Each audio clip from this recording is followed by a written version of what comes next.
Baik, Assalamualaikum warahmatullahi wabarakatuh. Kita lanjutkan materi kuliah kita. Sekarang masih di bab 4 dari buku tersebut, ya, masih tentang proses modeling. Tapi kalau 2 minggu yang lalu kita membahas tentang konteks diagram dan data flow diagram, di mana konteks diagram itu pada prinsipnya adalah eh, sebuah diagram yang bercerita tentang fungsionalitas dari sistem informasi yang akan kita bangun. Ya. Itu definisi tentang apa itu konteks diagram. Ya. Jadi konteks diagram itu adalah sebuah diagram yang menunjukkan function, ya, atau fungsi, ya, fungsionalitas dari sebuah aplikasi, dari sebuah sistem. Namun kalau saya lebih suka menggunakan pemahaman tentang konteks diagram adalah diagram yang menunjukkan hubungan sistem dengan lingkungannya. Ya, coba saya ulangi. Konteks diagram adalah sebuah diagram yang menunjukkan hubungan sistem dengan lingkungannya. Ya, makanya di dalam konteks diagram hanya ada 3 unsur. Unsur pertama adalah sistemnya, ya, sistemnya yang digambarkan bisa dengan lingkaran bulat atau segi empat yang tidak bersudut. Ya. Yang kedua ada namanya external entity. Nama juga external entity, entitas luar. Jadi sesuatu yang ada di luar dari sistem. Gampang aja pemahamannya itu. Ya. Kalau kamu ngerti istilah itu, namanya external entity atau bahasa Indonesia entitas luar. Nama juga di luar, maksudnya di luar dari sistem. Ya. Sementara yang ketiga adalah adanya data flow. Ya, digambarkan dengan panah yang menghubungkan sistem dengan entitas luar. Jadi sebenarnya konteks diagram itu apa? Konteks diagram itu adalah diagram yang menunjukkan sebuah sistem serta hubungannya dengan lingkungannya. Disebut lingkungan berarti sesuatu yang ada di luar dari sistem tersebut.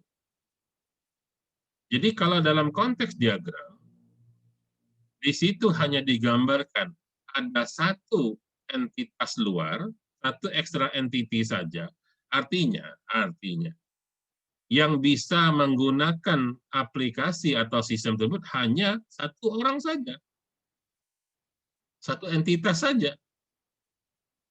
Ya. Kalau digambarkan ada 2 entitas, ya berarti hanya 2 yang bisa menggunakannya. Ya. Saya seringkali prihatin kalau sedang nguji tugas akhir mahasiswa. Ya.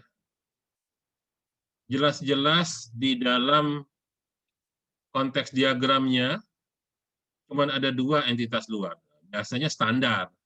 Yang satu disebut user, yang satu disebut admin. Biasanya begitu ya, pada umumnya. Kamu lihatlah, TA kakak tingkat kamu itu. Jadi namanya cuma ada 2. Yang satunya user, yang satunya admin. Tapi dalam ceritanya nanti ada manajer, ada pimpinan, ada macam-macam. Padahal jelas-jelas konteks diagramnya bilang cuma ada 2 external entity-nya, yaitu admin dan user. Kok tiba-tiba di dalam penjelasan, baik dalam codingan atau dalam apa, dia bercerita usernya itu banyak. Ya.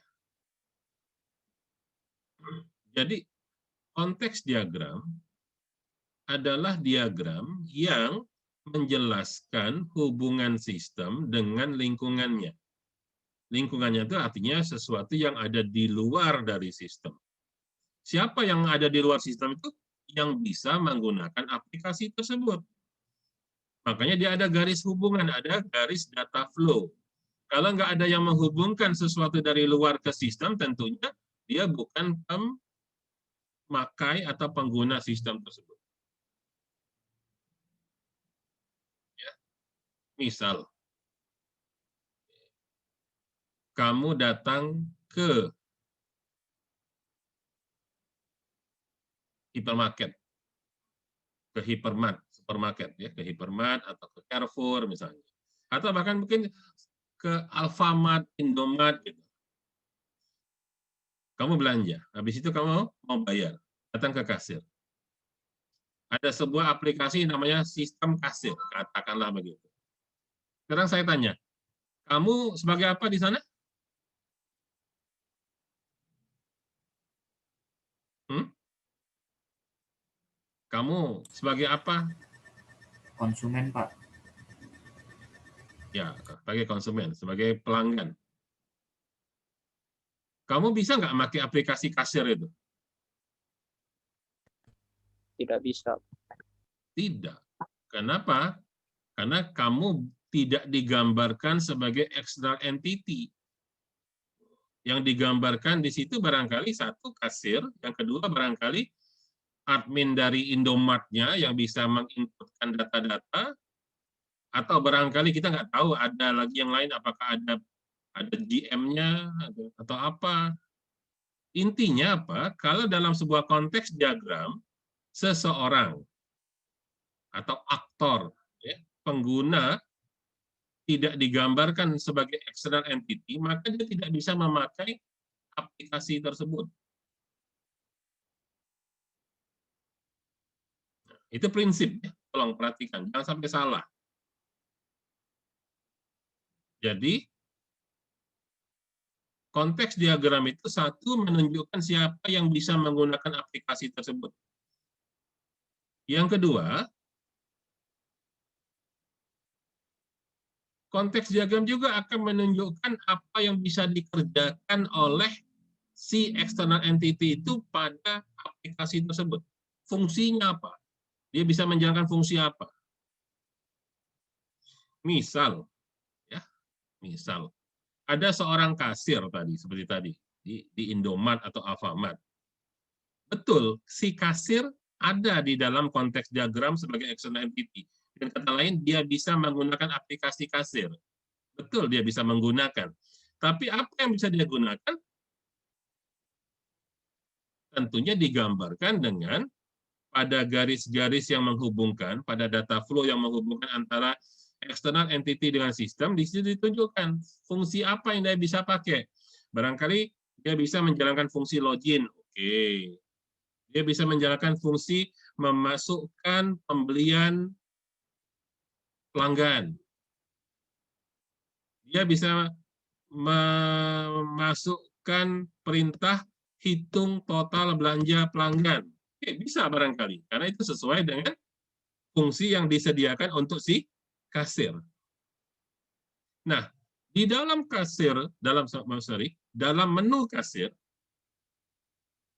itu barangkali tidak ada fungsi mengubah harga. Karena yang bisa mengubah harga bukan kasir, tapi admin. Jadi kalau ada aplikasi, misalnya, ya, di dalam konteks diagram dituliskan tidak ada atau tidak dituliskan bahwa kasir bisa mengubah harga, terus ke dalam kenyataan kasir bisa mengubah harga, itu artinya ada sebuah yang salah. Ya, itu sebab konteks diagram adalah diagram yang menunjukkan fungsionalitas. Fungsi apa yang bisa dilakukan oleh si user terhadap aplikasi. Ya, tolong pahami betul ini. Ini prinsip fundamental. Ya. Jadi kalau kita mau menggambarkan sebuah konteks diagram, misalnya ada tugas atau nanti mau bikin skripsi, ya, seperti kemarin tugas yang kamu buat yang kemarin, bahwa tugasnya gambarkan konteks diagram. Maka dalam pikiran kamu, pikirkan satu sistemnya namanya apa, itu sistem. Ini sistem apa? Gambarkan dulu, bulat misalnya. Tulis, ini adalah sistem administrasi sekolah. misalnya. Oke, kita ini jadikan dulu sebagai sebuah gambaran umum. Ini sistem yang namanya sistem administrasi sekolah.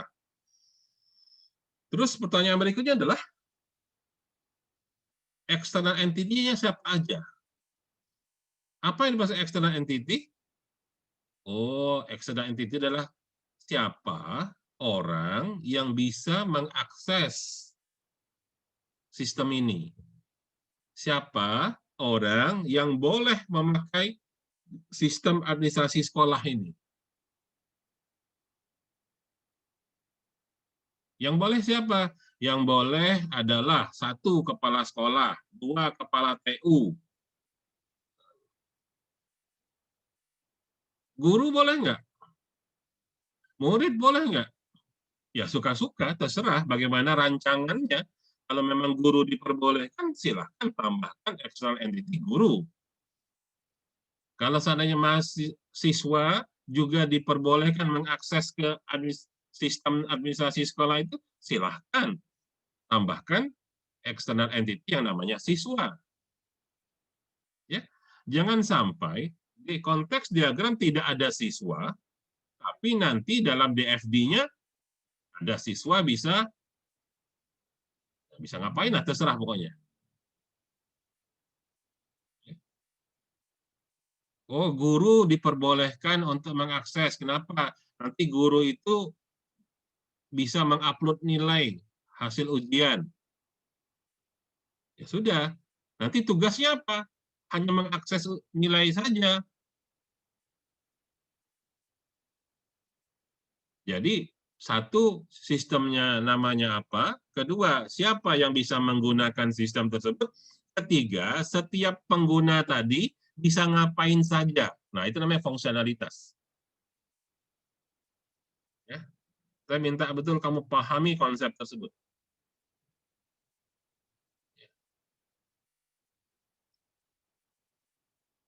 Itu jadi saat kita akan mengembangkan atau membangun sebuah aplikasi, sebuah sistem informasi, pastikan kamu paham ini sistem tentang apa, siapa yang boleh menggunakannya, dan apa fungsi yang bisa dipakai oleh setiap pengguna pada sistem tersebut.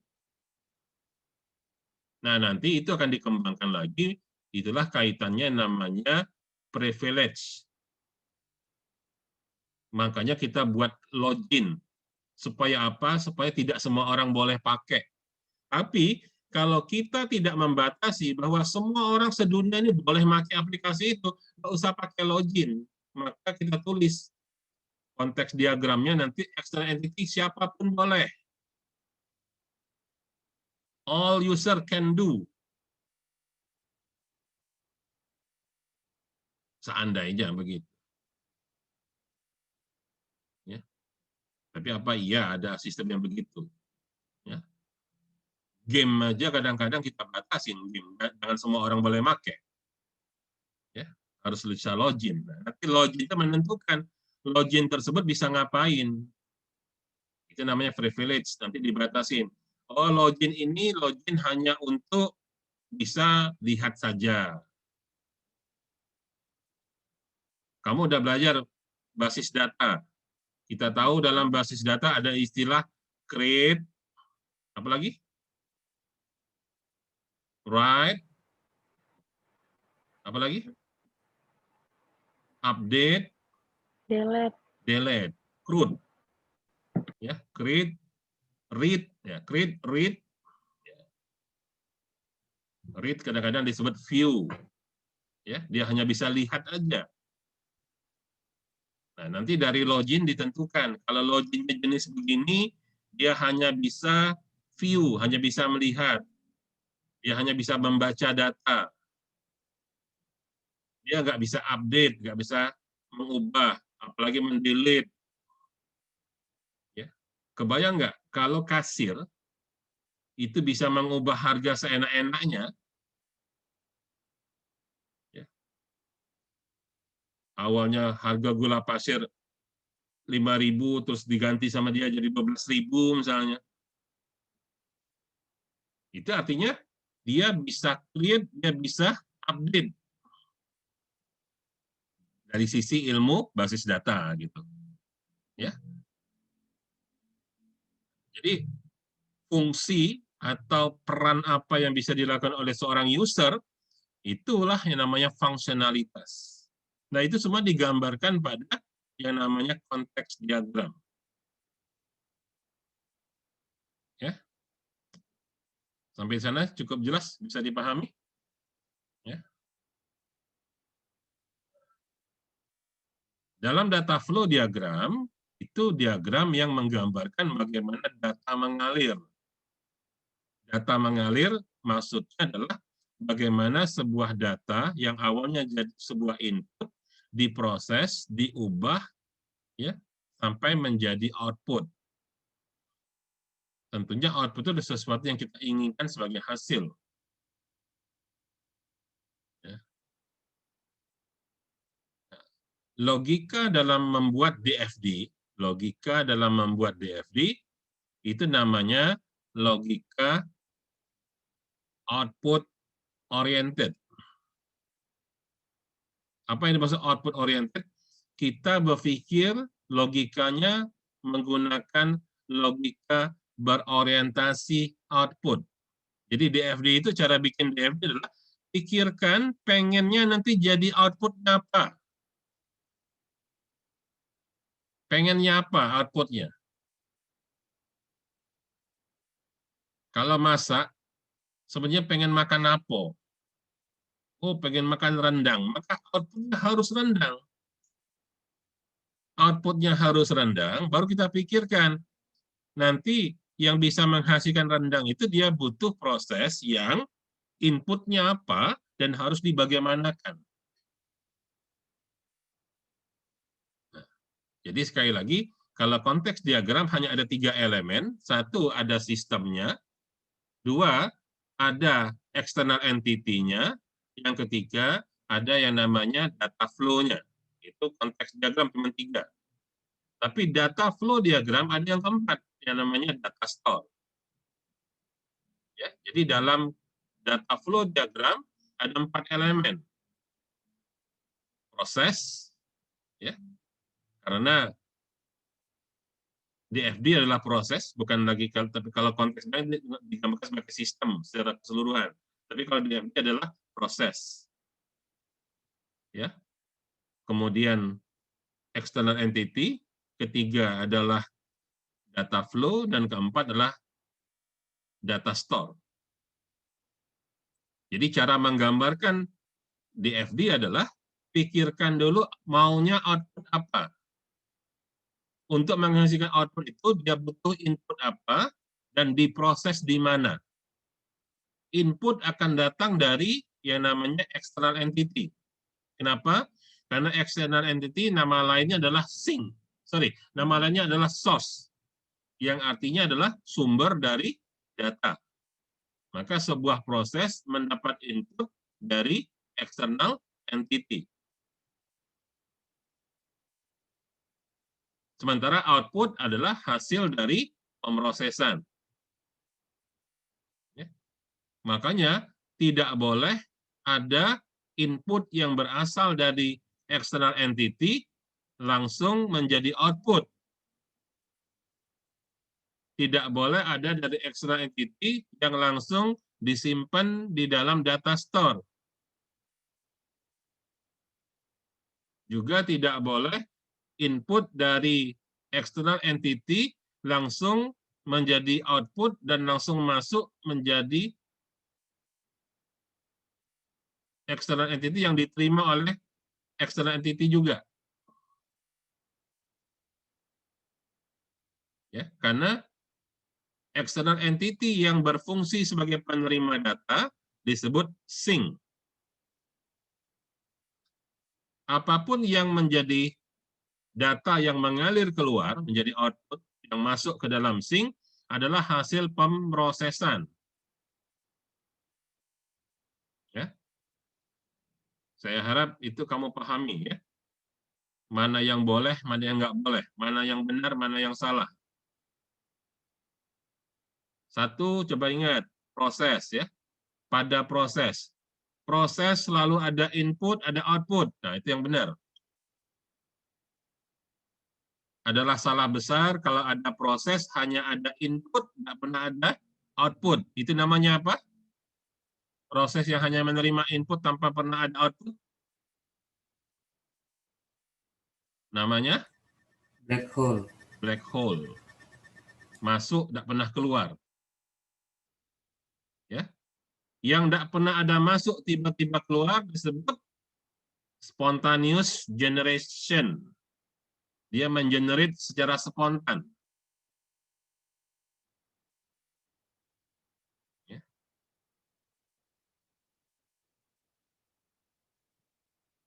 Keajaiban di dunia ini hanya ada pada dua. Satu Nabi Isa, dan yang paling hebat lagi adalah Nabi Adam. Nabi Isa tidak punya bapak, hanya ada punya ibu, tapi dia bisa lahir ke dunia. Nabi Adam lebih hebat lagi. Tidak ada ibu, tidak ada bapak. Spontaneous generation, kalau mau ditentukan seperti itu. Itu pengecualian. Oh, yang lain, tidak mungkin. Tidak mungkin terjadi. Itu melanggar sunatullah.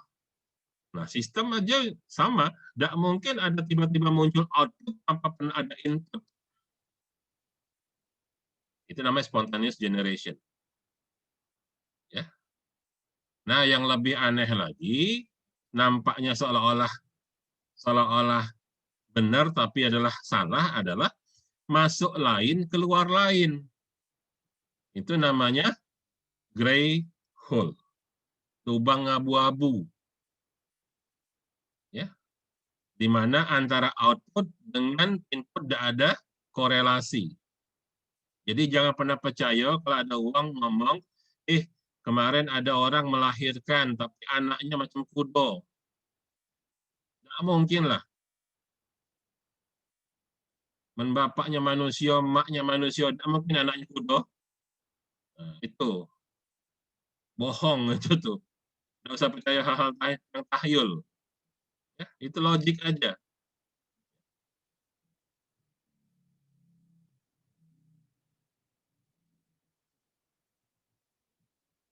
Jadi, tidak mungkin ya ada muncul Bunda Maria baru sekarang.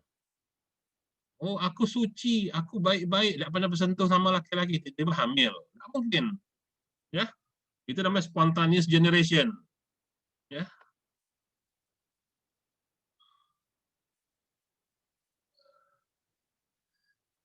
Itu bicara tentang proses. Ya. Selanjutnya, external entity. Ya. External entity, tadi sudah saya katakan, dia memiliki fungsi dua. Satu, sebagai source. Dua, sebagai sink. Apa itu source? Source bermakna dia menjadi sumber data yang tugasnya memberi input kepada proses. Ya. Sink bermakna dia adalah pemakai output. Dia penerima output. Ya, sink itu arti harfiahnya adalah tenggelam. Bahasa Inggris sink kalau terjemahkan adalah artinya tenggelam. Maksudnya data itu masuk ke dalam external entity tersebut. Nah, jadi kalau kamu ingin membuat data flow diagram, seperti saya katakan, output oriented. Coba cek lagi ya, yang tugas saya berikan kemarin itu. Ya, sebelum kamu upload. Masih ada waktu sampai jam 9 malam untuk memeriksanya kembali. Jadi, kita harus melihat apa yang diinginkan oleh user. User pengen outputnya apa? Nah, artinya harus digambarkan ada yang keluar dari sebuah proses menjadi output yang diterima oleh si external entity tersebut. Itulah output yang diharapkan. Nah, baru tarik mundur. Untuk bisa menghasilkan atau mengeluarkan output yang seperti itu, prosesnya harus bagaimana? Proses bagaimana itu butuh input dari mana?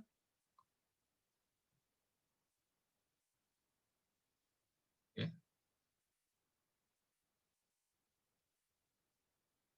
Yaitu external entity. Yang ketiga adalah data flow diagram. Data flow diagram itu menunjukkan aliran datanya. Ya. Kalau pada konteks diagram, panah atau data flow itu jangan dibuat sama persis dengan panah yang ada di dalam DFD. Kenapa? Karena tadi beda fungsinya. Kalau pada konteks diagram, tugas panah atau data flow pada konteks diagram itu menunjukkan function, menunjukkan fungsi yang bisa dilakukan oleh si external entity terhadap sistem. Tapi kalau pada DFD, tugas panah menunjukkan datanya data apa, berasal dari mana, menuju kemana. Jadi datanya, bukan fungsinya. Ya. Banyak yang salah. Memang namanya sama data flow, aliran data, tapi pada konteks diagram, tugasnya menunjukkan fungsi. Tapi kalau pada data flow diagram, menunjukkan bagaimana datanya mengalir. Dari mana asal data? Tentunya asal data adalah dari source itu dari external entity, masuk ke dalam proses yang mana, nanti kalau keluar dari proses, dia akan menjadi output itu dipakai kemana, atau dimanfaatkan, atau digunakan oleh siapa, atau apa, siapa atau apa. Tidak selalu orang ya, output itu yang menggunakan. Dan yang keempat, data flow diagram, ada namanya data store, tempat penyimpanan data. Dan ingat, tidak segalanya perlu disimpan. Jangan latah, dikit-dikit simpen, dikit-dikit simpen. Ingat ya, data store atau penyimpanan data adalah tempat penyimpanan data sementara. Sementara. Kenapa dia harus disimpan?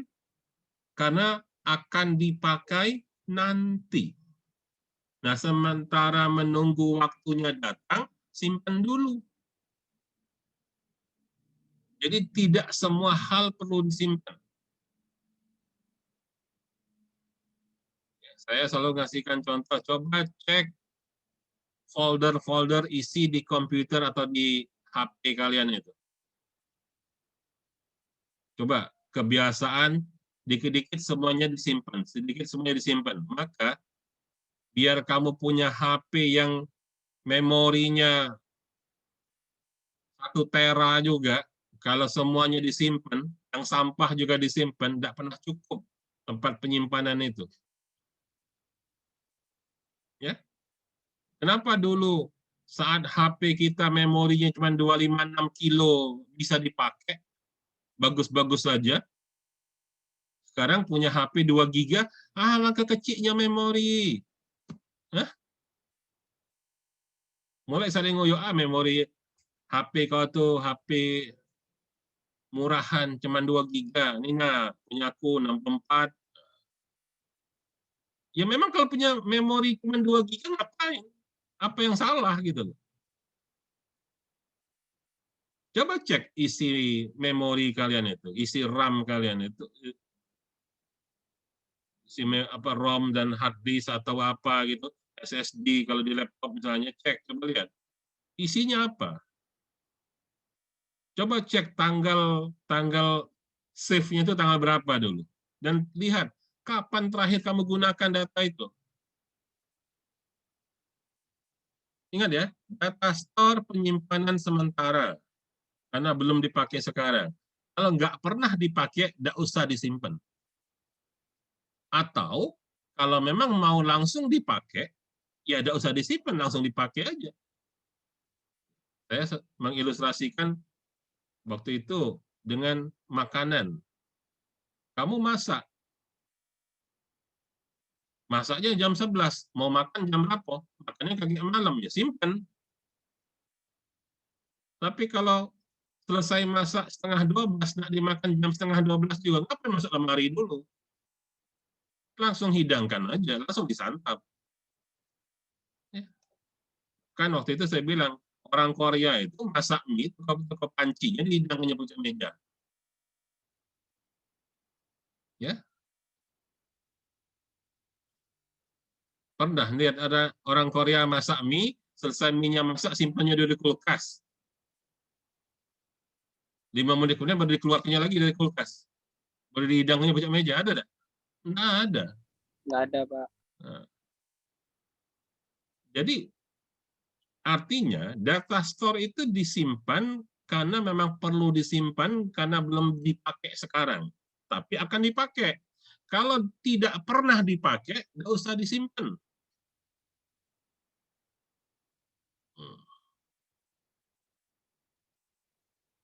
Oke, ya itu prinsip-prinsip konteks diagram dan data flow diagram.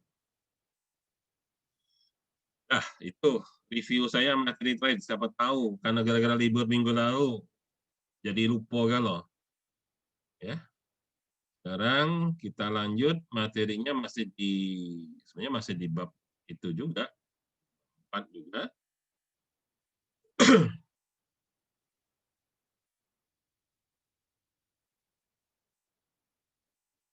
Ya. Sekarang kita bahas tentang data dictionary.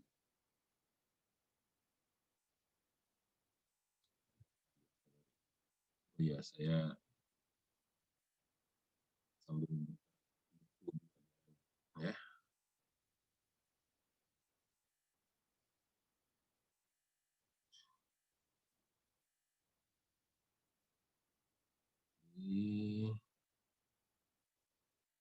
Ini bab berapa ini?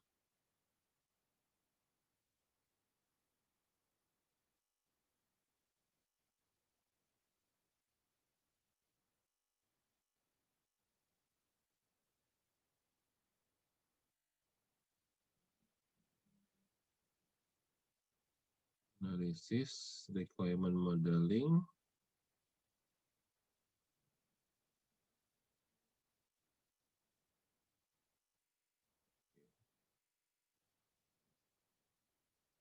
data flow sudah, data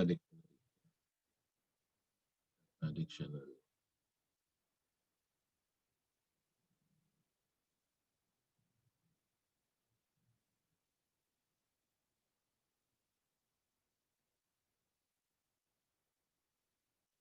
Sudah.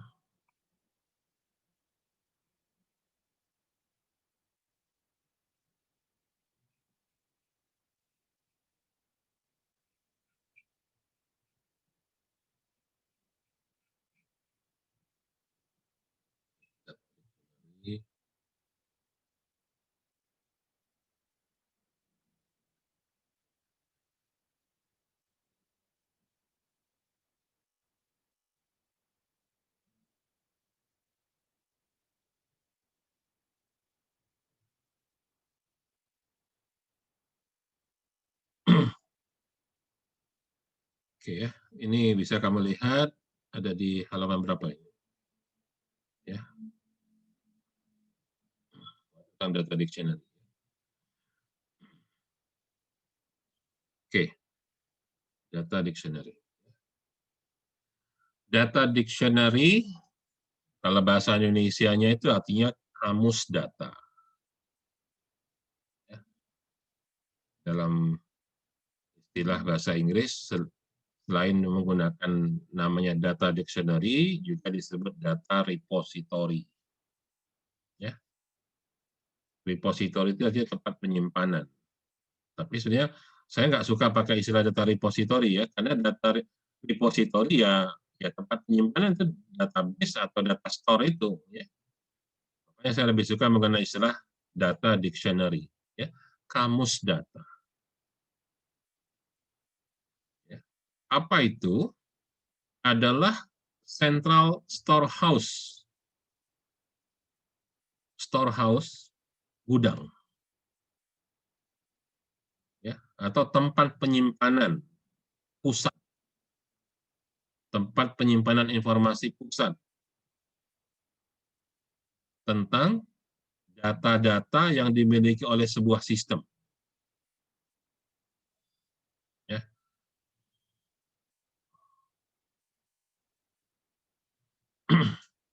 Jadi sekali lagi, data dictionary adalah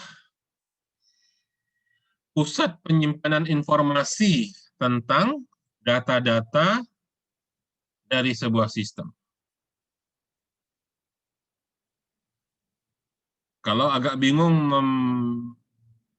memahami definisi ini, ya mungkin akan lebih mudah, terserah lebih mudah atau lebih bingung ya. Data dictionary itu adalah data tentang data. Kamu punya data.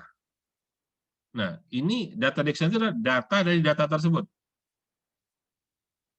Data tentang data. Ya, terserah. Tambah bingung atau lebih mudah dimengerti kalau disebut data tentang data.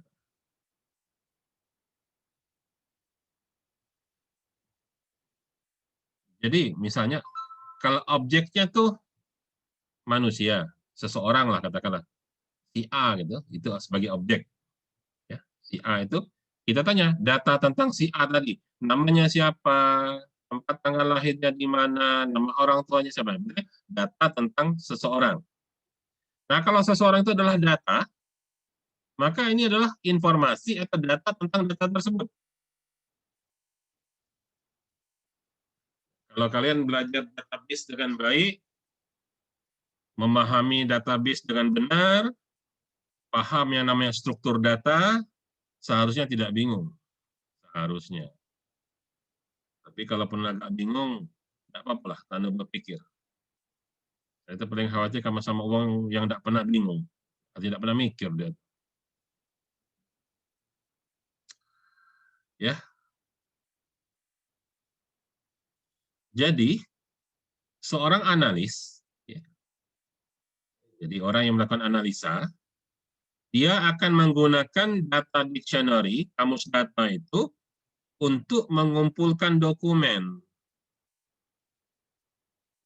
untuk menata atau mengelola semua data atau fakta secara spesifik yang berkaitan dengan sistem tersebut.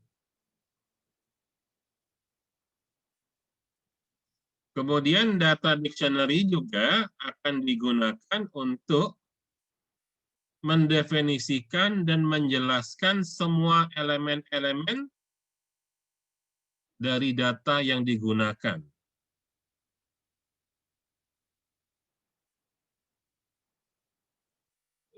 Pelan-pelan, pelan-pelan.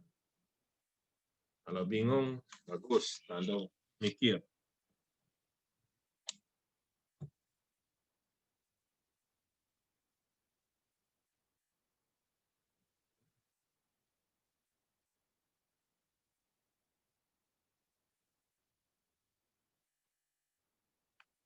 Tadi dibilang elemen data.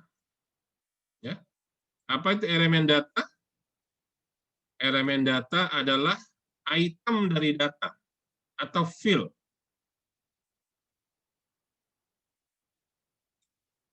Sudah lulus semua ini mata kuliah basis data? Hah? Ada yang belum lulus mata kuliah basis data? Ya. Jadi kalau kita ngomong basis data, saya harap kamu langsung membayangkan sebuah tabel. Karena basis data itu sesuatu yang abstrak. Sesuatu yang tidak ada fisiknya. Tapi kalau kita paksa supaya dia tidak abstrak, kita wujudkan objeknya, maka basis data itu wujudnya adalah sebuah tabel. Di mana tabel akan berisi baris dan kolom. Ya, pertemuan baris dan kolom itu yang disebut dengan fill. Nah, ayo, masih ingat ada pelajaran Pak Rusdi? Ya, pertemuan baris dan kolom disebut fill. Kalau masih tidak paham, kuliah lagi basis data. Ya. Jadi yang disebut data itu sebenarnya adalah isi sesuatu yang ada di dalam suatu field. Yang mana yang field itu? Pertemuan baris dengan kolom. Itu disebut field. Ya, jadi sini dikatakan data elemen. Disebut juga atau dipanggil juga, dinamain juga sebagai data item atau field. Itu adalah the smallest piece of data. Potongan data yang terkecil tapi masih punya makna. That has meaning. Kalau kamu buat potongan-potongan lebih kecil lagi tapi sudah ada maknanya, itu bukan data elemen. Ya. Selagi dia masih bermakna, disebut data elemen. Tapi kalau sudah dipotong-potong kecil-kecil sampai tidak kelihatan lagi itu apa, tidak ada maknanya lagi, maka itu bukan data elemen. Data elemen adalah kombinasi record, ya, dikombinasikan menjadi record. Ingat saya bilang, tadi data elemen atau field. Yang mana field? Itu adalah persilangan antara row dengan kolom. Nah, kalau kita kombinasikan, maka satu baris lengkap, satu row lengkap, itu disebut record. Ini pelajaran basis data ini.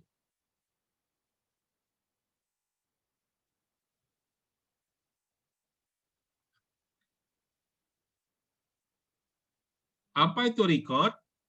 Record adalah kombinasi dari elemen-elemen data yang saling berhubungan. Related data element. Ya. Record adalah kombinasi dari elemen-elemen data yang berhubungan. Tapi bukan sekadar berhubungan, namun di sini dikatakan meaningful, yang bermakna. Kalau tidak ada maknanya, kata guna, bukan record namanya. Ya. Related data element that included, yang termasuk dalam data flow. Jadi pada data yang mengalir itu, data yang mengalir, atau dalam data yang disimpan dalam data store.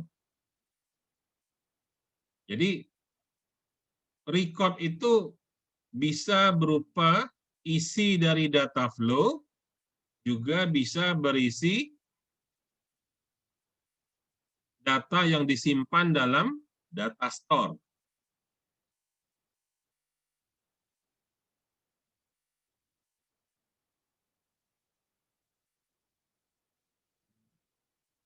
Oke.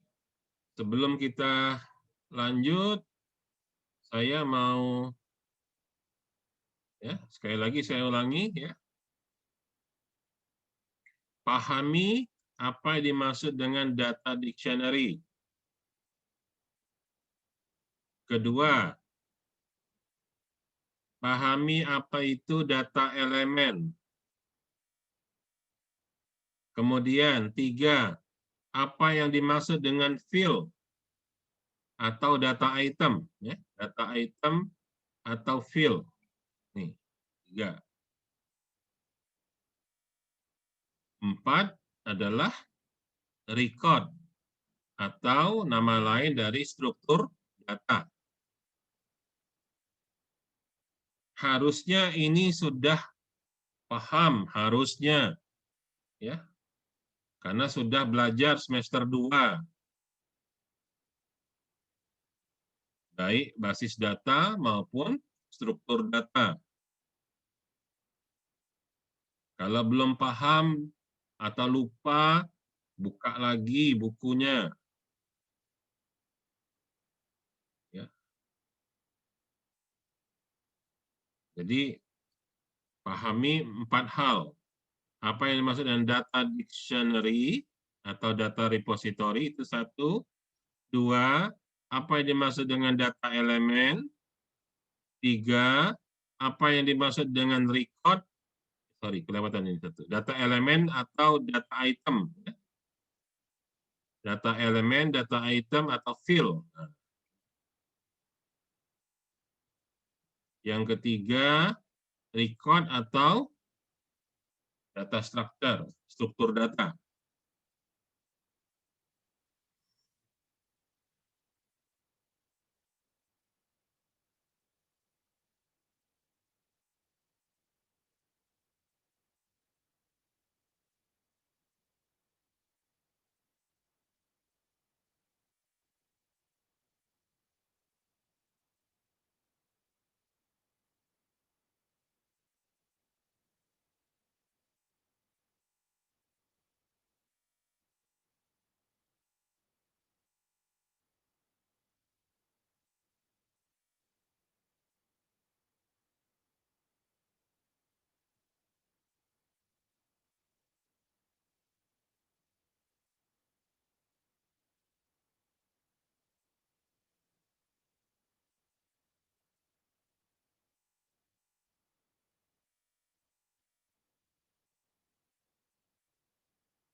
Ini contoh, kalau yang ada di buku ini, misalnya bagaimana kita menyusun atau mendokumentasikan yang disebut dengan data elemen. Ya.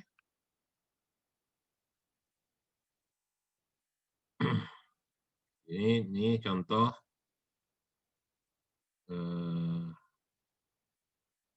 bagaimana ini sistemnya kebetulan sudah sistem online, dokumentasi, formulir dokumentasi dari yang namanya Social Security Number. Ya.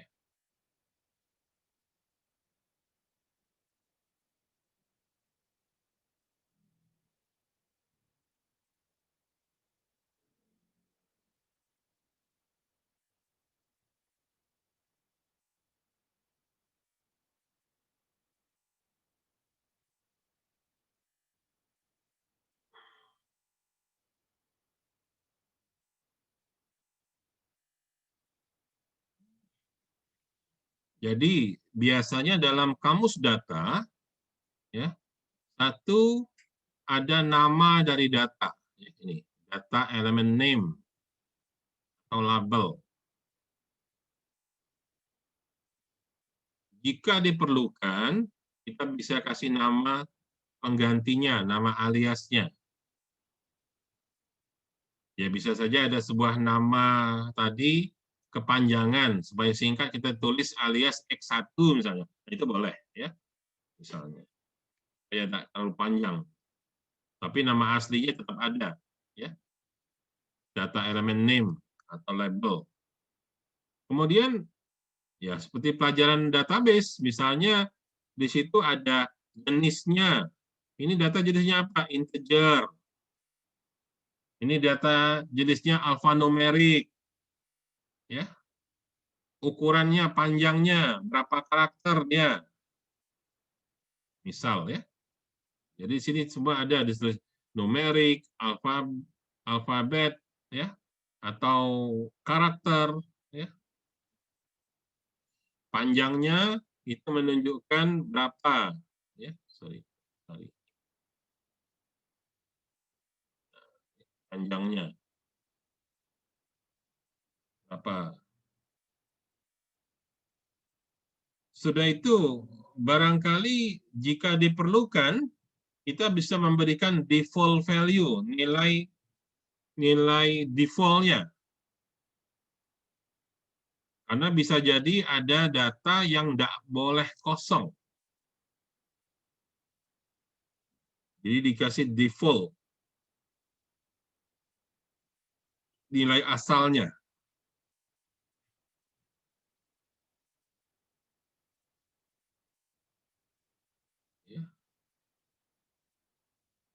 Jadi kalau nggak diubah, dia sudah otomatis terisi. Itu namanya default value, ya, dan sebagainya. Ya. Kemudian di dalam data dictionary juga ditentukan acceptable value-nya. Misal tadi ada tabel data yang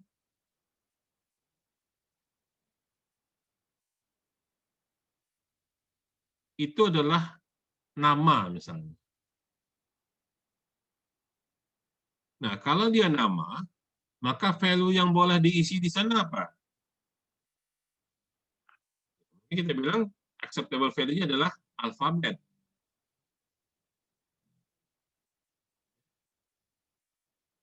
Ya, harus diisi dengan alfabet. Nggak boleh diisi dengan numerik misalnya. Atau sebaliknya, ada satu data merupakan data yang harus itu diisi tentang gaji atau penghasilan. Sudah pasti, tidak mungkin ada gaji diisi dengan alfabet. Kecuali memang diperbolehkan menulis dalam bentuk teks. Jadi bukan tulis 100 sebagai 100, tapi 100 ditulis SERATUS, 100 misalnya. Ya. Itu ada namanya acceptable value. Jadi di sini ada istilahnya validity rules, aturan valid atau tidak validnya sebuah data.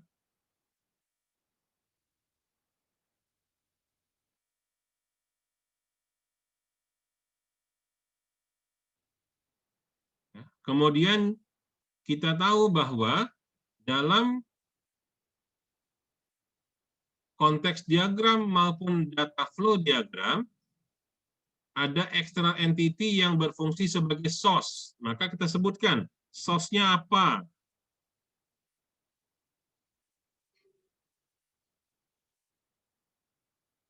Dan adakah security atau keamanan dari data tersebut? Ya, bisa saja kita masukkan kriptografi di sana. Ada hash, ya, dan sebagainya. Ya. Penanggung jawab usernya siapa? Kemudian penjelasan, deskripsi, dan komen kalau jika diperlukan. Ya. Itu secara umum tentang data. Kita lihat bagaimana kalau seandainya datanya tentang data flow. Data dari data flow. Data dari data flow. Karena nanti akan ada data dari data dari external entity. Siapa external entity-nya itu? Jadi misalnya di sini sebuah data dari data flow, dari data yang mengalir.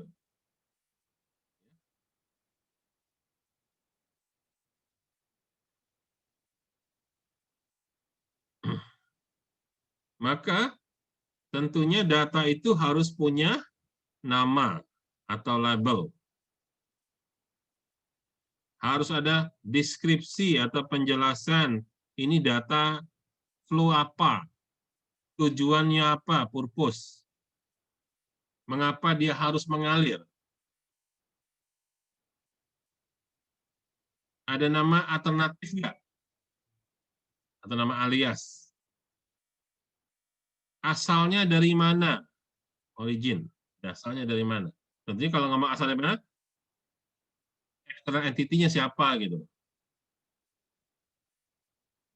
Atau juga dia bisa bukan berasal dari external entity, tapi berasal dari proses sebelumnya. Ya. Kalau dia mengalir tujuannya kemana? Destination.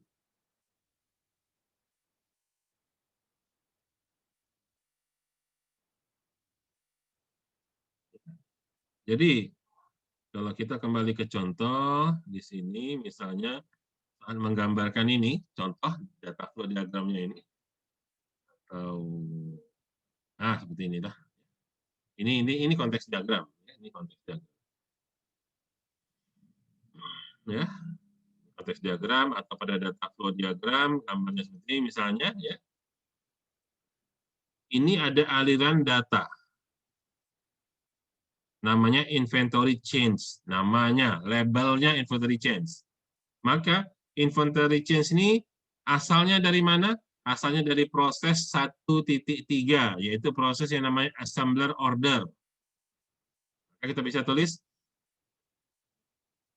data labelnya adalah inventory change. Originnya proses nomor 1.3, yaitu assembler order. Tujuannya kemana dia mengalir? Tujuannya ke data store nomor D3. Kemudian, ini jenis datanya data apa? Oh, datanya integer. Panjangnya berapa karakter? Dan sebagainya. Itu yang saya bilang, inventory change adalah data. Data dictionary itu apa? Data dictionary adalah data tentang data.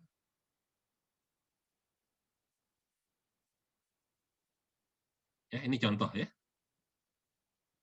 Oke. Ya. Jadi kalau saat kita mendokumentasikan elemen data, ya, maka semua ya, data elemen di dalam data dictionary harus terdokumentasi. Ya, harus terdokumentasi. Tujuannya apa? Supaya kita punya suatu pemahaman yang clear, yang jelas. Ya. Ingat, dalam proses pengembangan sistem informasi, ya, dalam SDLC, System Development Life Cycle, ya, kita mengalami misalnya ada beberapa fase, ada fase planning, ada fase analisis, fase design, fase coding, fase testing, fase maintenance.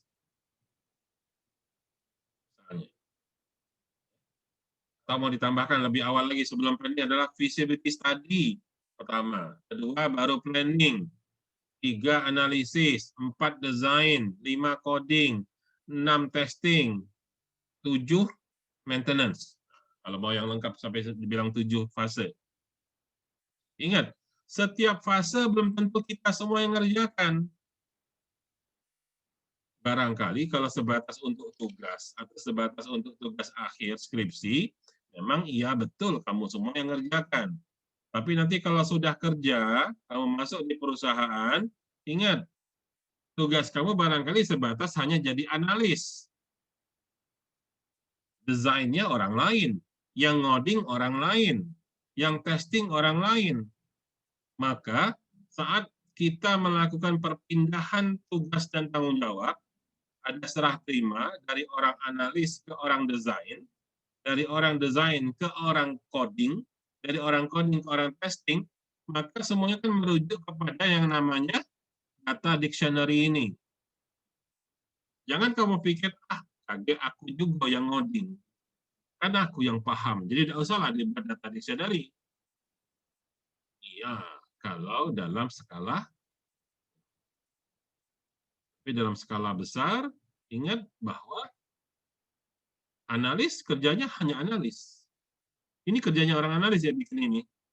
Nanti hasil yang dia buat ini akan digunakan oleh desainer. Akan dipakai juga oleh orang coding. Akan juga dipakai oleh orang testing. Ya.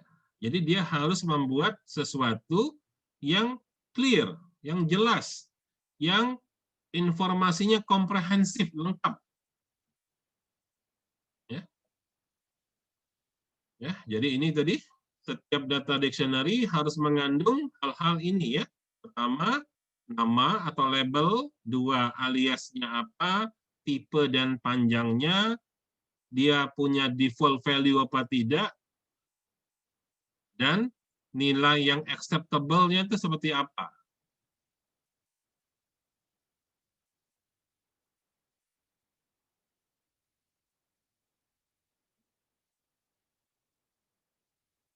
Ya. Misal, kamu bikin sebuah aplikasi kasir untuk minimarket.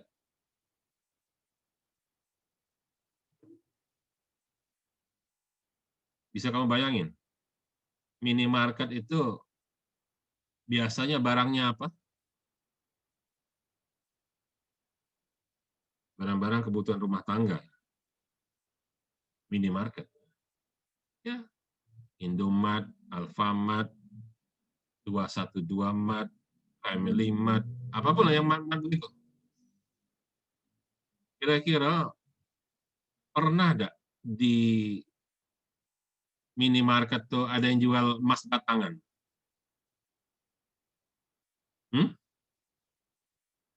Mungkin nggak ada yang jual emas batangan di minimarket? Tidak, Pak. Jadi, kira-kira semahal-mahalnya barang di minimarket, harganya berapa lah kira-kira?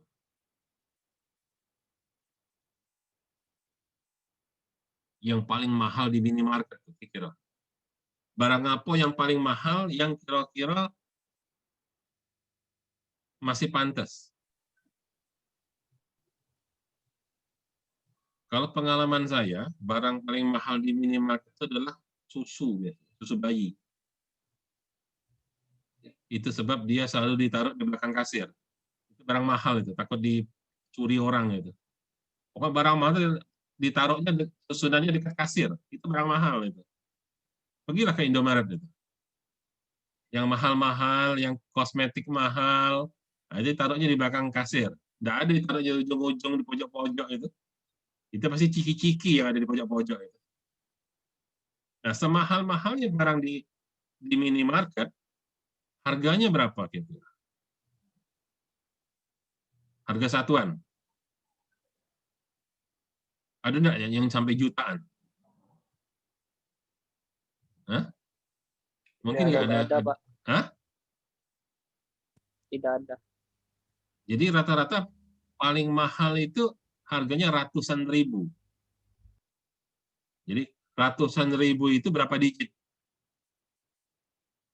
Artinya paling tinggi mungkin 99.000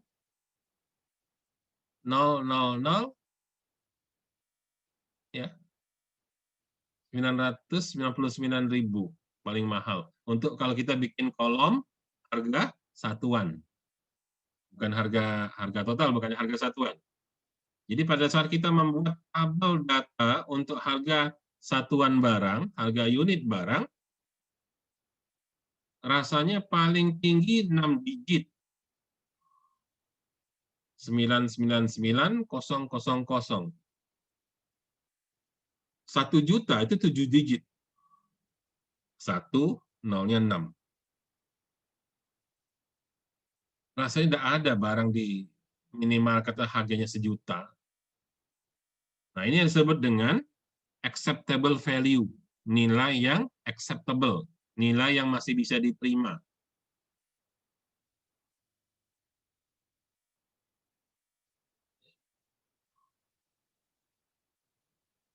Jangan sampai nanti ada kasir yang bisa ngubah harga, dia tulis harga susu 1 juta. Dibayar sama orang, habis selesai dibayar, dibaliknya lagi harganya 100.000, dinamain 01 aja. Mestinya 100.000, 100.000,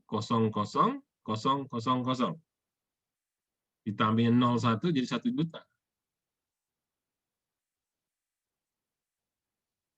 Jadi kalau ada barang yang bisa diinput harganya sampai 7 digit, itu sudah agak aneh rasanya.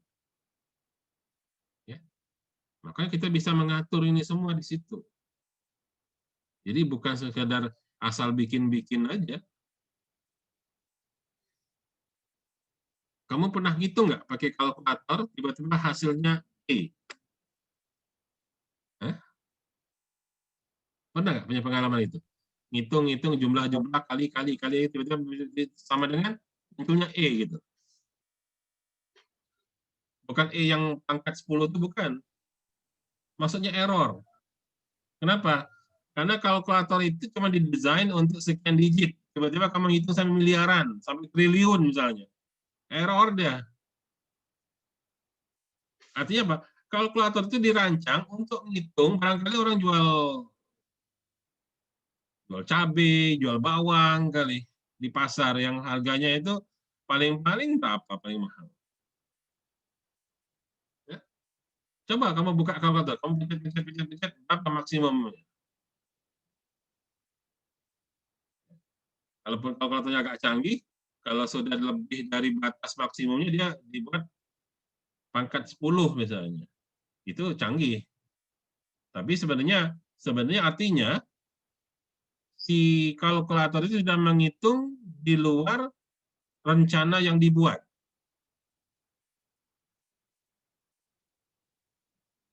Ya. Ya, jadi tadi dalam data dictionary kita sebutkan juga dia asal dari mana, cara mengamankan datanya bagaimana supaya tidak, ya katakanlah tidak rusak, tidak dihack orang dan sebagainya. Yang bakal menggunakan data itu siapa? Ya. Jadi kalau saya jadi auditor,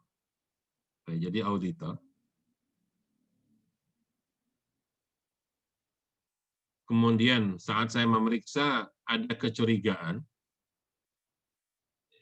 terus curiganya itu adalah karena ada yang aneh, maka saya tinggal nangkep siapa pengguna data tersebut yang bertanggung jawab atas data tersebut.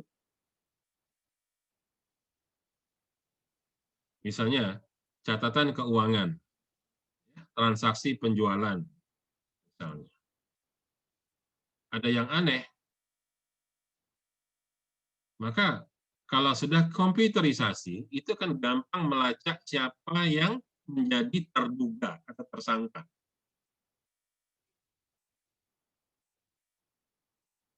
Kamu bayangin, kalau kamu punya warung, orang tua kamu punya warung, punya toko, dan sistem kasirnya manual. Ya, sistem kasirnya manual. Tiap hari ngerasa kok rugi terus. Tiap hari ngerasa rugi. Perasaan yang belanja banyak, ngapa duit kapan tutup toko, malam hari dihitung-hitung nggak pernah cukup.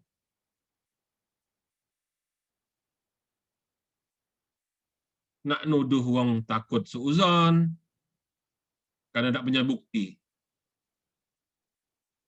Tapi kalau semua sistem sudah komputerisasi, maka setiap transaksi akan ada datanya, maka setiap data akan ada penanggung jawab pengguna data tersebut.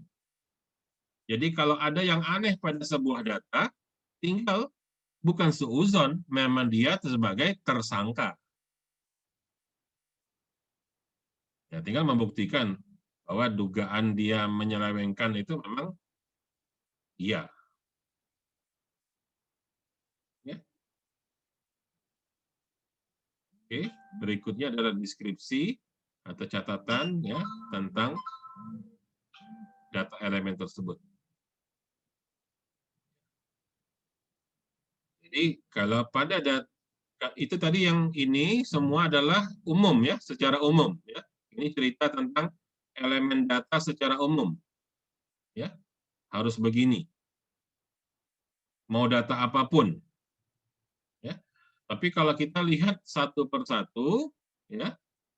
Yang pertama untuk data flow. Ya, bagaimana cara mendokumentasikan?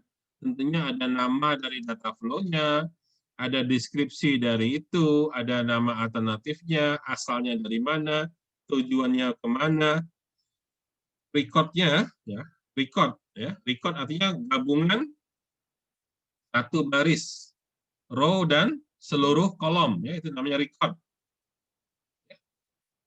Seberapa sering, berapa banyak dia mengalir, itu juga menjadi pencatatan. Berikutnya, kita menyimpan data. Maka data yang ada dalam data store ya juga harus didokumentasikan. Kalau yang umum, tipikal itu masih umum ya, karakteristik umum. Kalau kita buat data store, maka harus ada nama atau label dari data tersebut. Ada penjelasannya ini data tentang apa. Kalau perlu ada nama alternatifnya, nama penggantinya, nama aliasnya. Data store itu punya atribut apa saja? Atribut. Atribut itu apa? Kolom. Saya kemarin ngebimbing anak S1, jurusan SI. Ya. Antara kesal sama separuh emosi juga saya. Masa semester 7 tidak paham apa yang disebut atribut?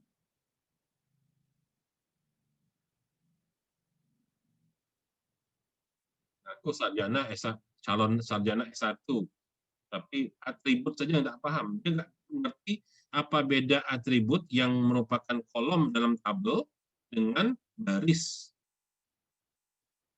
dalam tabel.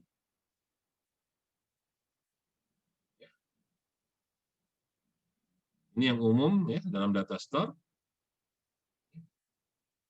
Yang ketiga, kita bisa saja mendokumentasikan tentang proses. Ya. Jadi data flow didokumentasikan, ada datanya. Data store ada datanya. Sekarang proses juga ada datanya. Nama prosesnya apa, penjelasan ini proses tentang apa, ini nomor prosesnya nomor berapa, dan bagaimana penjelasan dari sebuah proses.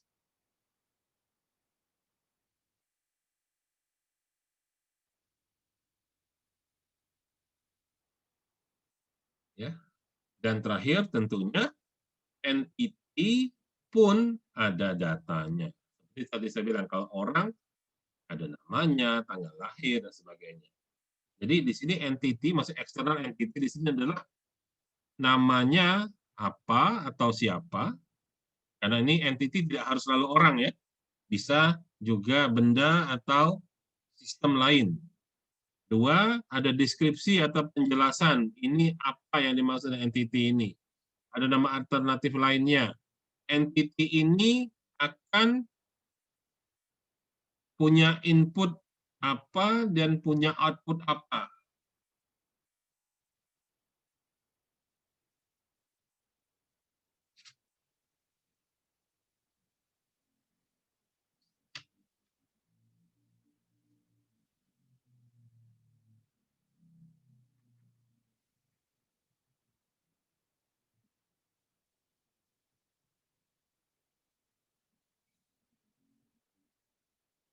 Ya.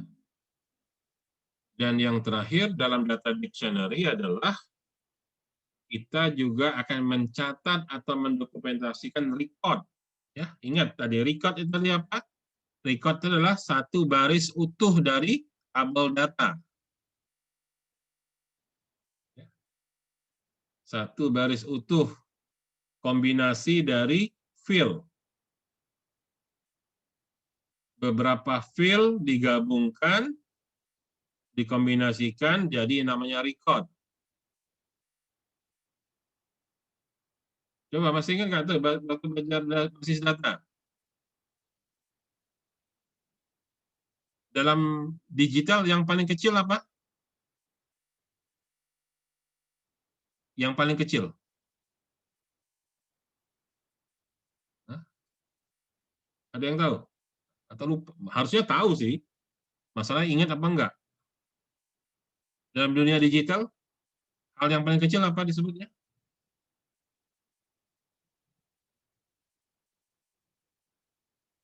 Hah?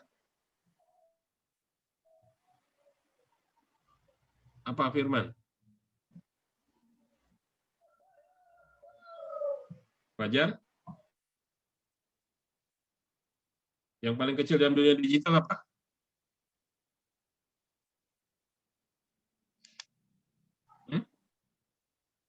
Bit apa byte? Byte, Pak. Bit apa byte? Bit. Hah? Coba. Yang paling kecil itu bit apa byte? Byte, Pak. Hah? Byte. Byte. Byte. Contohnya byte itu yang mana? Misalkan kan 1 bit ada berapa byte? 8 bit. Saya itu mah, Pak. 1 bit 8 byte.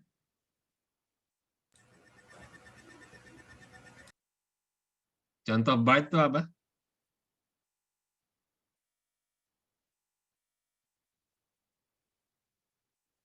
Hah? Contoh byte apa?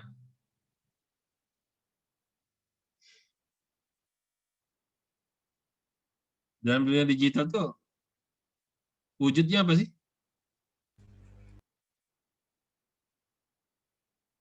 Sesuatu yang digital tuh wujudnya apa?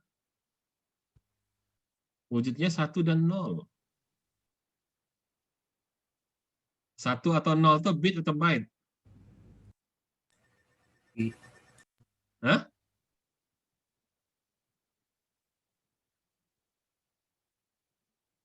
Ajar, coba. 1 atau Bit, 0 itu, Pak. hah? Bit. Soalnya Bit. dia biner. Nah, jadi yang terkecil itu adalah bit. Bit berarti, Pak. Ya, ya. Berapa bit jadi berapa byte? Hah? Gabungan bit menjadi byte. Terus gabungan byte menjadi Kilobyte. apa?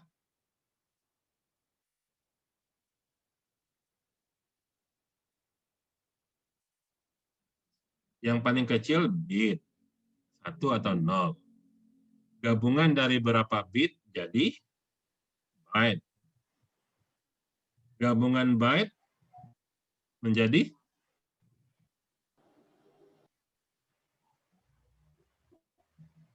karakter. Gabungan karakter menjadi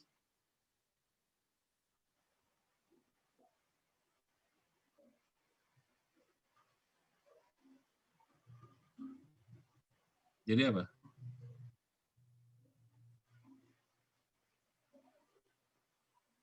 Bit digabung-gabung jadi byte. Byte digabung-gabung jadi karakter. Karakter digabung jadi apa? Jadi fill. Fill digabung-gabung, fill gabung jadi Record. record digabung jadi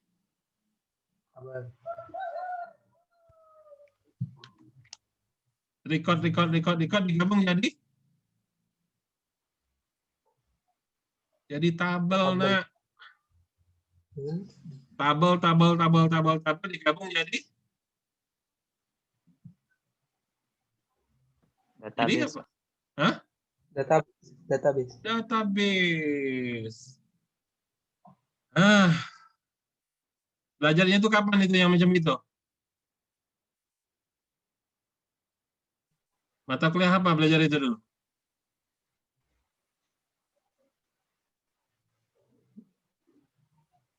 Harusnya sih di PTI diajarkan itu. Harusnya.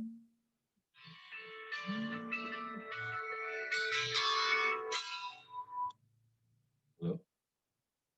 Ya? Hah? Ya, ya. Hah? Ya, ya, halo? Halo?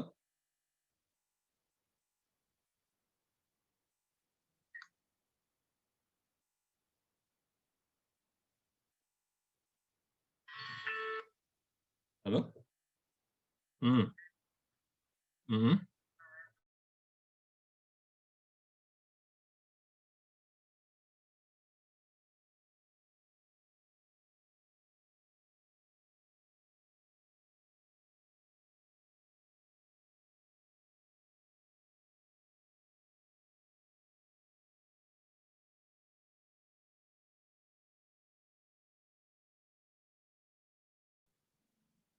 Ya, jadi bit digabung-gabung jadi byte. Byte gabung-gabung jadi karakter. Karakter digabung-gabung jadi fill. Fill gabung-gabung jadi record. Record digabung-gabung jadi tabel. Tabel digabung-gabung jadi database. Basis data. Prinsip itu harus kamu pahami. Ya. Jadi kita akan juga mendokumentasikan record. Jadi record itu adalah gabungan dari fill. Record itu gabungan dari fill.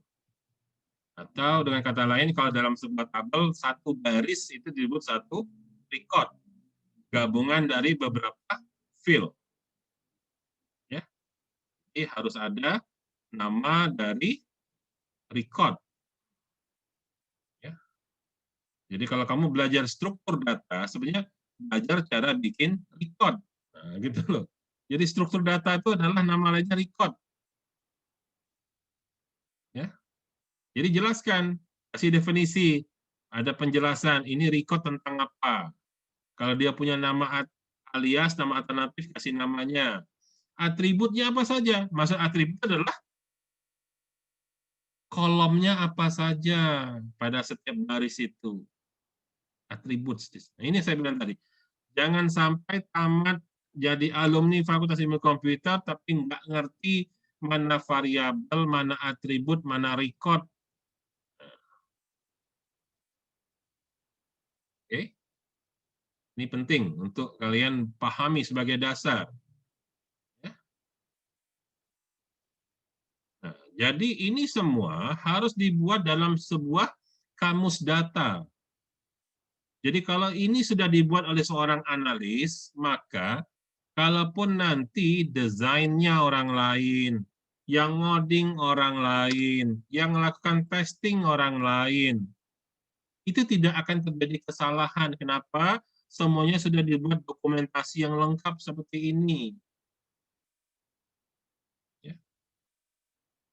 Barangkali pengalaman kalian betul kamu yang ngerjakan tugas dari awal sampai akhir. Kamu yang bikin tugas akhir, bikin skripsi dari awal sampai akhir. Analisis kamu, desain kamu, coding kamu, testing kamu. Tapi dalam dunia nyata nanti, itu tidak selalu. Yang bagian perencanaan hanya bikin planning. Yang bagian analisis hanya menganalisa saja. Bayangin, kalau si analis dia bikin user requirement-nya tidak jelas, tidak didokumentasikan dalam bentuk tabel-tabel begini. Maka saat orang ngoding, ini sebenarnya maksudnya apa sih? Gitu. Kalau yang ngodingnya orang lain, nanti yang testing orang lain lagi. Sebenarnya mau dites apa? Betulkah ini yang mau dites? Betulkah output ini? Semuanya akan menjadi pedoman.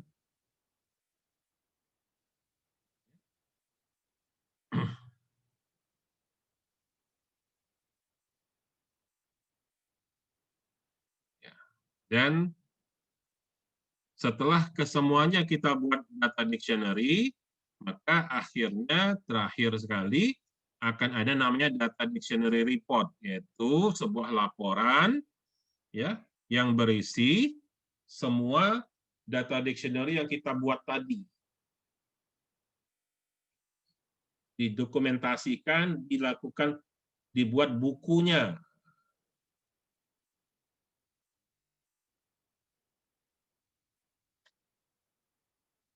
Ya. Dan itu disusun, ya namanya juga dictionary atau kamus. Jadi seperti bayangkan sebuah kamus terjemahan gitu ya, maka semua itu disusun secara alfabet. Jadi kalau ada orang ingin mencari informasi tentang sebuah data, maka dia tinggal lihat secara alfabet urutannya, gampang mencarinya. Persis kayak kita buka kamus, buku kamus. Ya. Jadi disusun berdasarkan urutan alfabet, juga disusun ini adalah data flow, ini adalah data store, ini adalah apa namanya tadi? Ini proses, ini adalah entity. Tidak tercampur-campur. Ya. Jadi ada bagian-bagian ini tentang data flow, urutan alfabet A sampai Z. Ini tentang data store dari A sampai Z. Begitu juga untuk proses dan external entity-nya. Dan saya tidak pernah lihat ini ada dalam skripsi. Nggak pernah ada. Padahal ini penting. Itu sebab kalau ujian ditanya sebenarnya mau ngapain sih? Nggak jelas semua. Tadi saya katakan, kita bikin aplikasi, kita bikin software, itu selalu yang namanya output oriented. Berorientasi pada output. Nah, jadi kita ngomong outputnya apa. Jelasin dulu outputnya apa, itu maunya begini loh. Dari mana jelasan outputnya itu apa? Dari data dictionary output.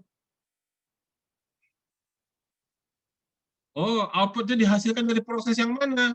Proses yang begini, begini, begini, begini. Dari mana jelasannya? Dari data dictionary-nya tentang proses. Proses itu bisa jalan, inputnya apa? Oh, kita lihat data flow yang masuk itu apa? Asalnya dari external entity mana?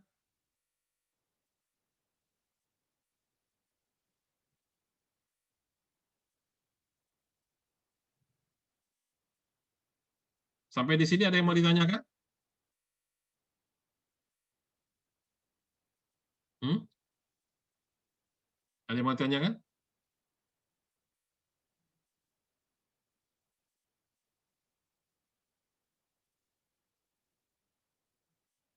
Sebelum kita lanjutkan ke materi yang lain. Ya Pak, mau nanya Pak. Hmm? Kan tadi di bagian data flow tadi ada nama, deskripsi, nama alternatif, tujuan, sama record. Nah, fungsi record itu apa Pak di data flow?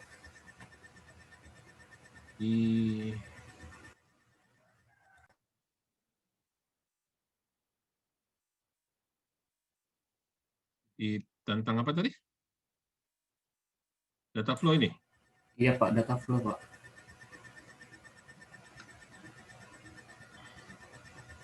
Nah, itu fungsi record untuk apa Pak di data flow? Record itu catatan, apa yang disimpan.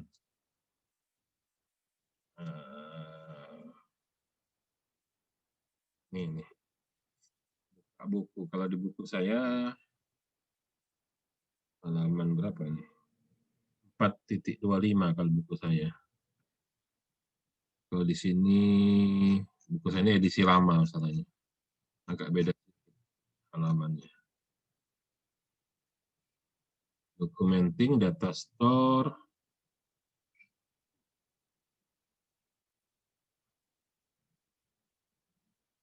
Ini data store name, description, alternate, attribute. Di depan.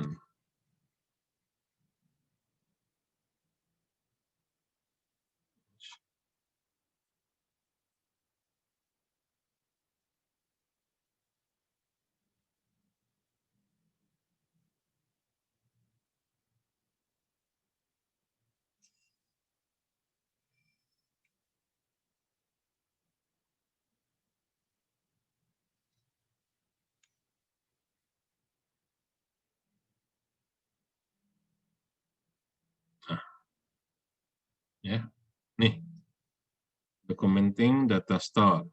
Ya, record. Nah, ini record.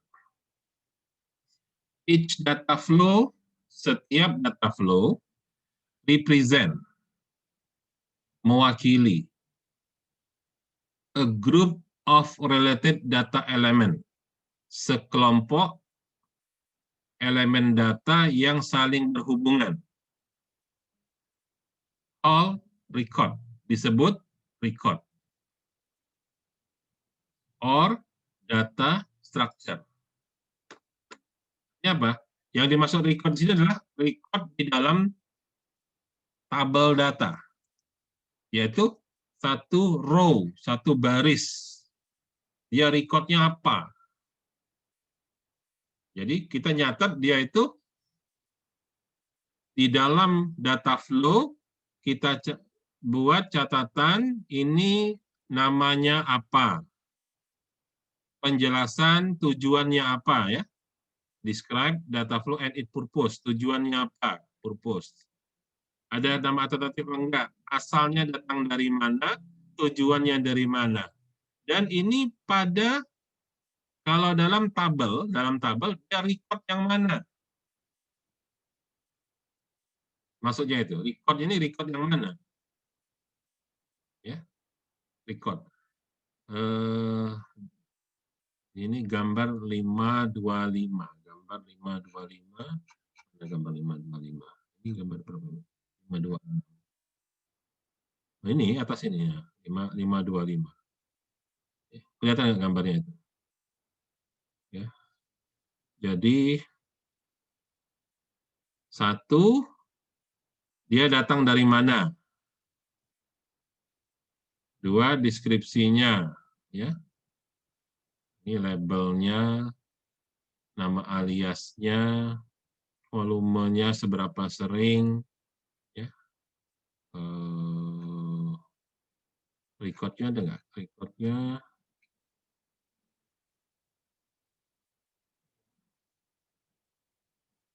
di dalam gambar ini nggak ditunjukkan. Nah, tapi yang jelas dia ingin mana tadi?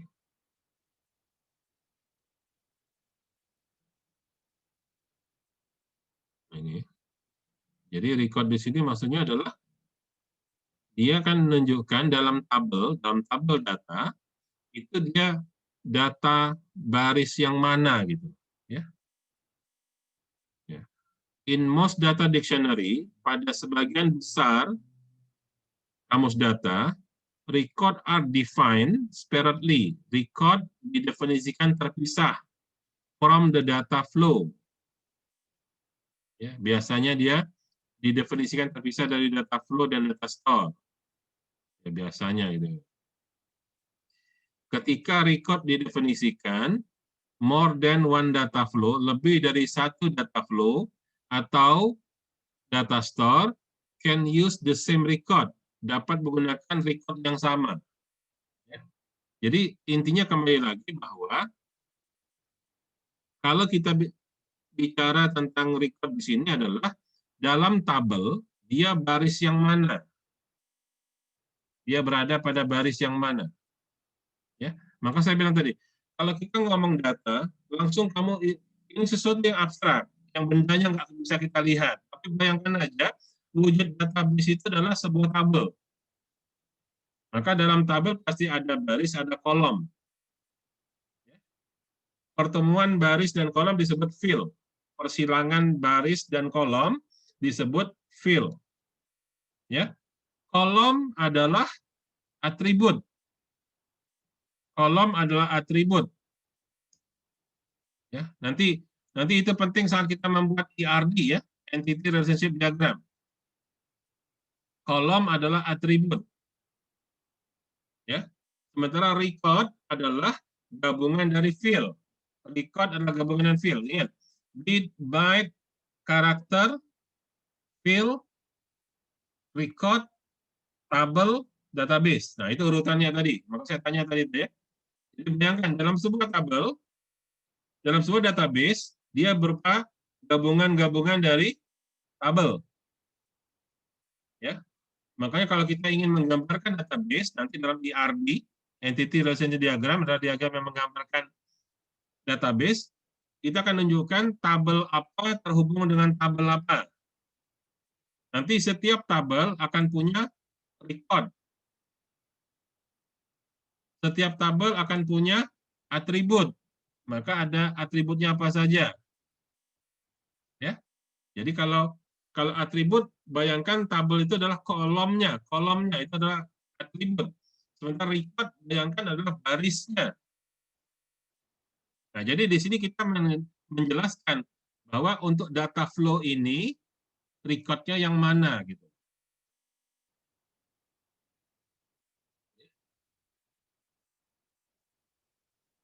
Gimana, Fajar?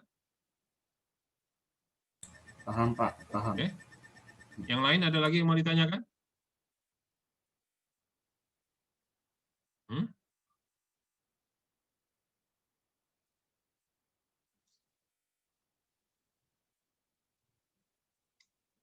Memang ini perlu sedikit berpikir ya. Perlu sedikit berpikir dan kamu harus punya pemahaman yang kuat di materi sebelumnya. Nampak sangat sederhana, simple, hanya sekedar memahami bit sama byte yang terbalik-balik. Ya, bit gabung-gabung-gabung jadi byte.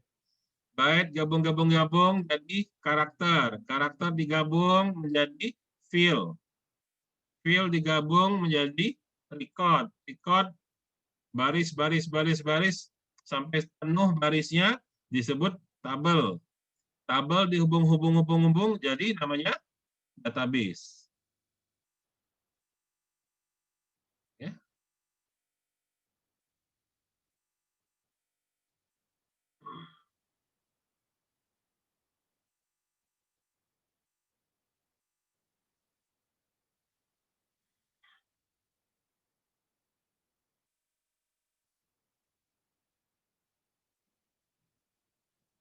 Oke, kalau sudah tentang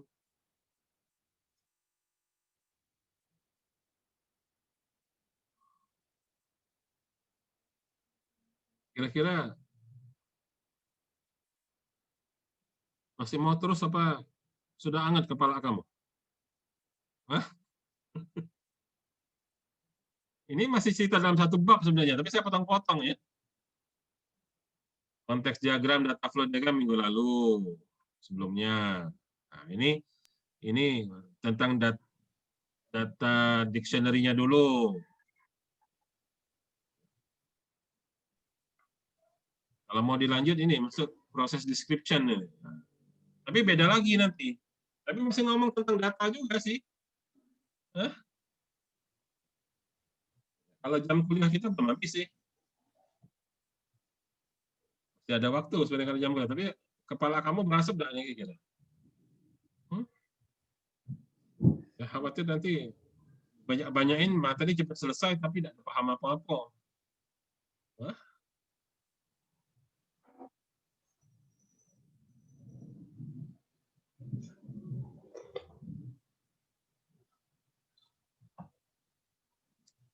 Atau sudahlah, endapkan dulu lah ya. Endapkan dulu. Tapi diendapkan itu harus dilatih, bukan dipandang-pandang baik.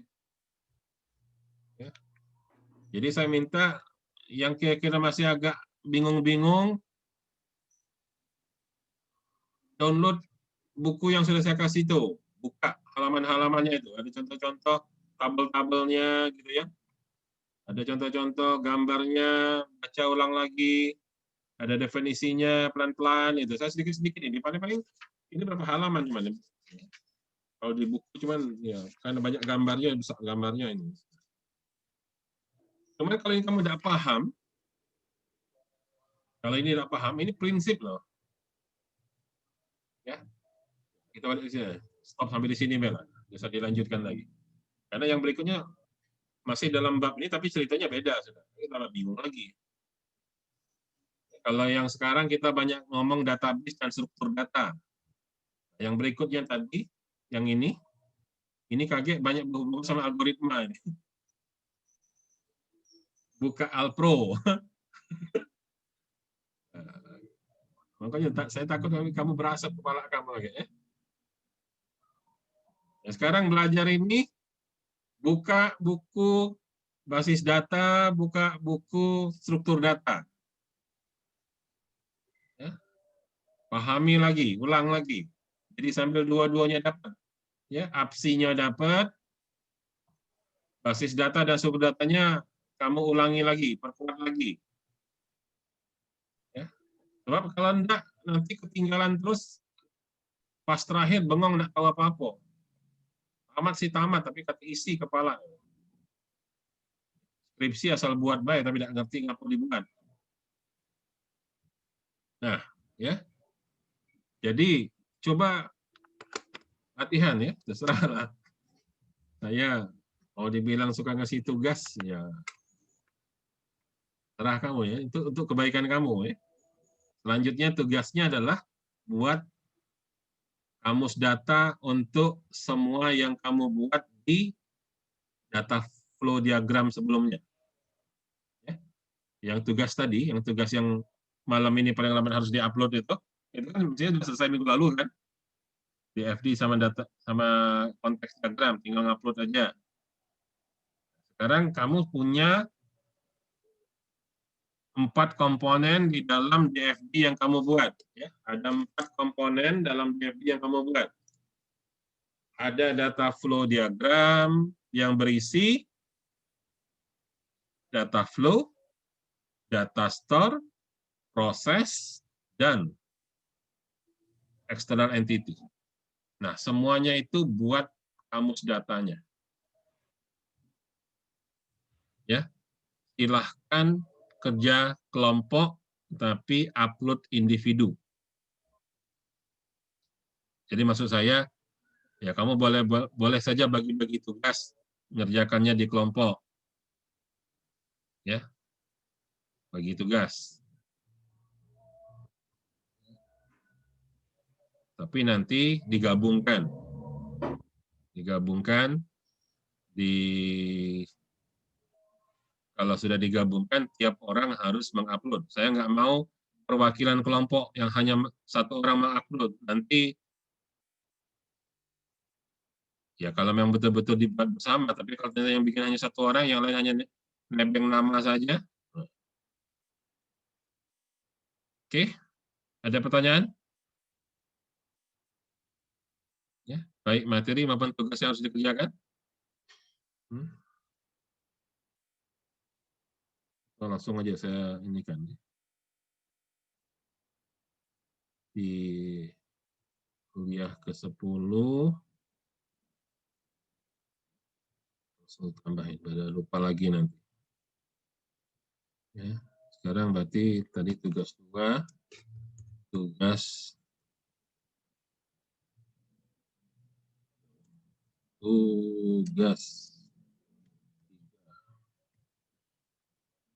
kamus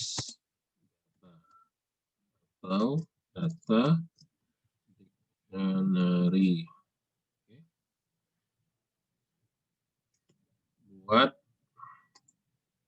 kamus data untuk analisa pembuatan website sistem administrasi SMA X. Ya.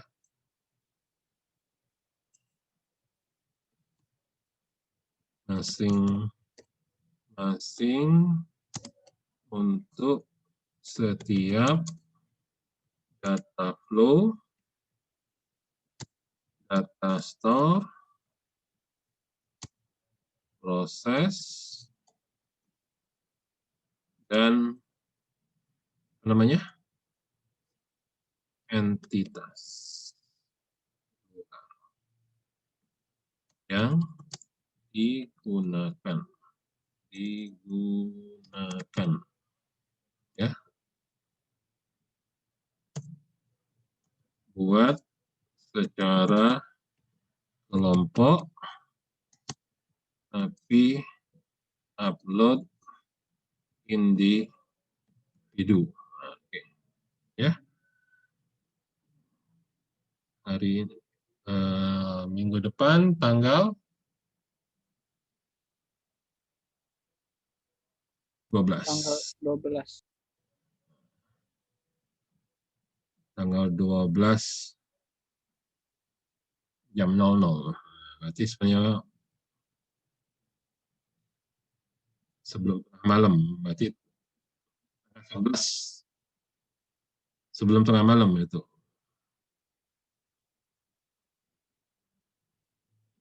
Ini tadi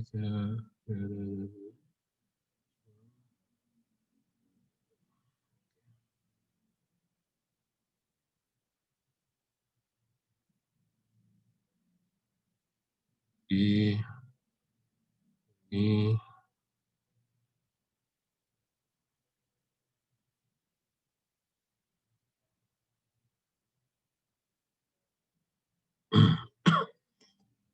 kuliah ke 10. Kita dari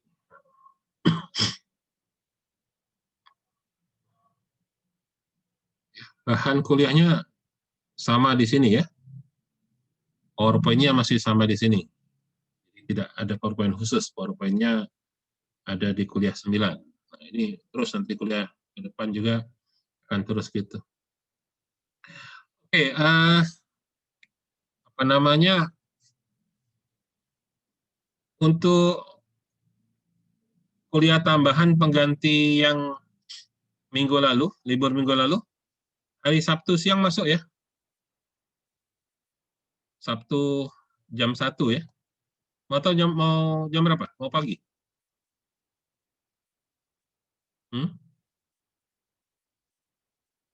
Mau Pagi, Pak. pagi? Jam berapa? Jam 8 mungkin. Benar, jam 8. Nggak ada yang kesiangan nanti. Jam 9 aja, Pak. Nah, Jam 9 aja, Pak, kemungkinan, Pak. apa kalau siang ada nak persiapan malam mingguan? Ya sudah, ya, Sabtu sedikit aja. Yang tadi mau saya teruskan, saya takut kamu sudah berasap galau ya. Sabtu bela dah, agak santai-santai. Ya. Tuh, karena nanti itu ya ada walaupun saya bilang ada hubungan sama algoritma, tidak ada beratnya lah. Justru akan membantu kamu memahami algoritma sebenarnya. Oke ya, Sabtu jam 9 ya. Baik, Pak. Sabtu jam 9, nanti saya tambahkan absennya kelas tambahan ini. Oke. Nah, ada pertanyaan lagi? Jangan lupa tugas yang lama, tugas kedua, konteks jana DFD sudah tinggal upload ya. Paling lambat malam ini jam 9 malam, paling lambat ya. Nanti dari situ semua yang ada dalam data flow diagram nanti dilanjutkan jadi tugas 3 terlibat data dictionary-nya ya. Oke, nggak ada pertanyaan lagi? Nggak ada, kita akhiri kuliahnya. Sampai ketemu hari Sabtu jam 9 insya Allah. Terima kasih. Assalamualaikum warahmatullahi wabarakatuh. Waalaikumsalam. Waalaikumsalam. Waalaikumsalam. Waalaikumsalam warahmatullahi wabarakatuh.